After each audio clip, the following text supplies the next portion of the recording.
Perfect యానిటేషన్ format అనమాట. English ఎస్సేకి గాని, ప్రోజ్‌కి గాని, పోమ్‌కి గాని. ఫస్ట్ టైటిల్ రాయాలి.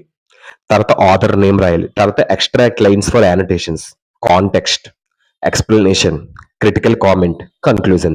ఇది యానిటేషన్ ఆఫ్ స్ట్రక్చర్. ఈ స్ట్రక్చర్ ప్రకారంగా రాస్తే ఒక్క మార్క్ కూడా పోదు. ఈ స్ట్రక్చర్ ప్రకారంగే నేను మీ ఇంటర్మీడియేట్ యానిటేషన్స్ తయారు చేశాను. సో, ఇప్పుడు మనం ఒక్కొక్కటి నేర్చుకుందాం. ఈ స్ట్రక్చర్స్ ప్రకారంగానే నేను యానిటేషన్స్ తయారు చేశాను. ఇంటర్మీడియేట్‌లో ప్రతి లెసన్‌కి 4 యానిటేషన్స్ ఉంటాయి. Instead let us share our countries, share our homes, share our food. అంటే దీనికి అర్థం ఏంటంటే అమ్మ, పోయము రెఫ్యూజీస్‌లతో చాలా సానుభూతి మరియు చాలా ప్రేమను పెంచుకోవాలని, వాళ్ళకి సహాయం చేయాలని కోరుతున్నారు. అది క్వెషన్‌కి అర్థం. ఓకేనమ్మా. నెక్స్ట్ ఇది దేని గురించి ఇచ్చిందమ్మా? Title refugees. రాసింది ఎవరమ్మా? బ్రెయిన్ బిల్స్టన్ గారు. రెఫరెన్స్ అంటే ఏంటి? కథను ఎవరు రాశారు, ఎక్కడి నుంచి తీసుకున్నారో చెప్పేది. So these lines are found in the reversed bottom to top reading of Brian Bilston's poem refugees.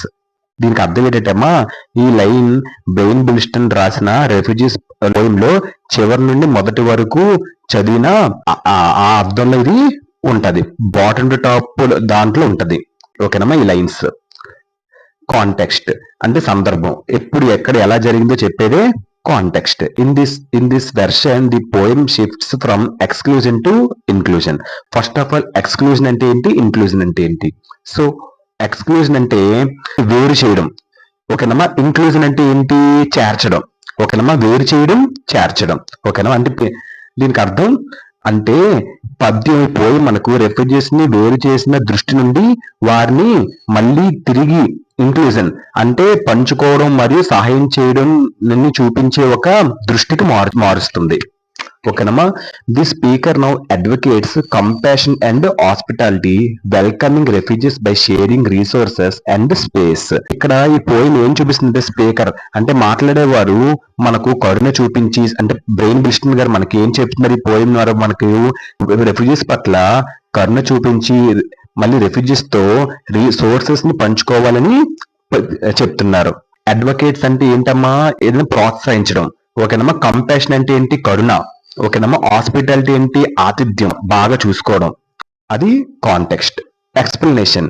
So in this line the poet urges people to replace hatred with humanity, asking us to welcome refugees with kindness and to share our resources because compassion not rejection is the true moral response to their suffering. ఈ point కి అర్థం ఏంటంటే అమ్మా, కవి మనకు ద్వేషాన్ని మానవత్వంతో మార్చమని చెప్తున్నారనమాట. ఈ యొక్క రెఫ్యూజీస్ పై మనం హాస్పిటాలిటీగా ఉండాలి, అతిథుల్లో వాళ్ళని స్వీకరించాలి. సో మన ఆహారం, మన ఇల్లు, మన సోర్సెస్ అన్ని కూడా వాళ్ళతో మనం పంచుకోవాలి.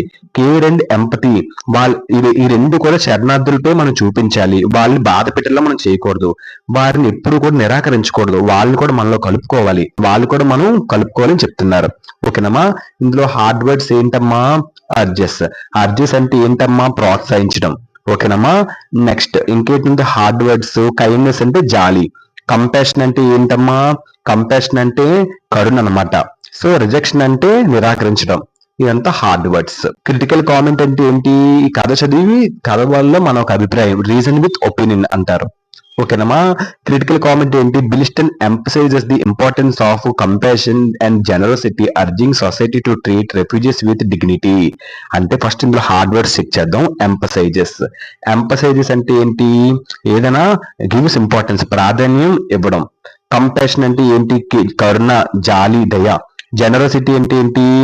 ఏదైనా ఇవ్వడం, వాళ్ళకి జాలితో కరుణతో ఏదైనా ఇవ్వడం, విల్లింగ్ టు గివ్. అర్జింగ్ అంటే ఏంటి?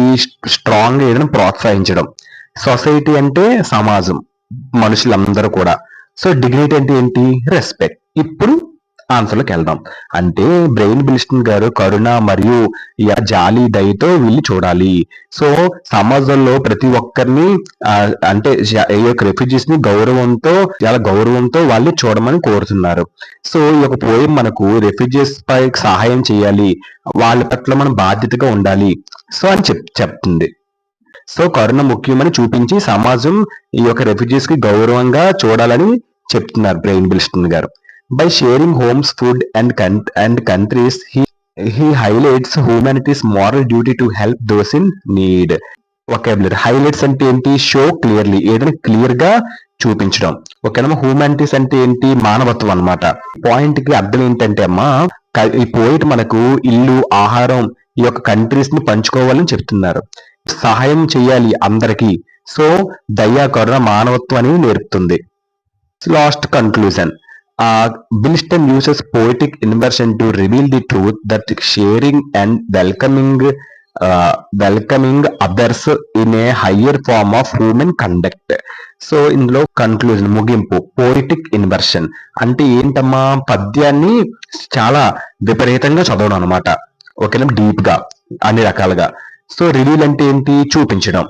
సో నెక్స్ట్, హ్యూమన్ కండక్ట్ అంటే ఏంటి? మానవ ప్రవర్తన.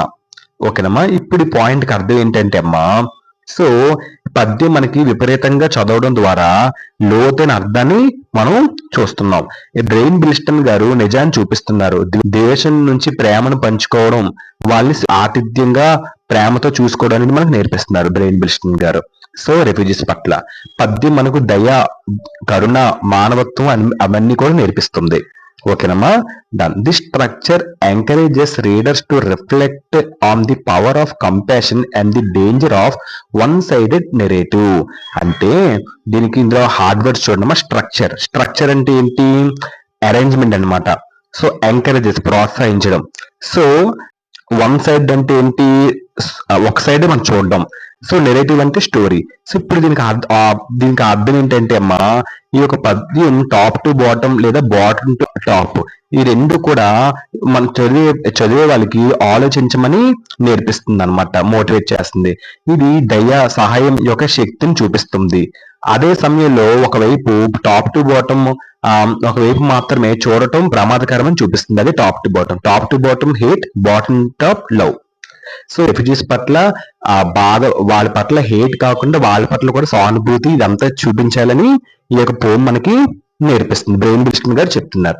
ఇదమ్మా, instead let us share our country, share our home, share our food అనే క్వశ్చన్ కి ఇలా రాయాలి. Title, author, reference, context, explanation, critical comment, conclusion.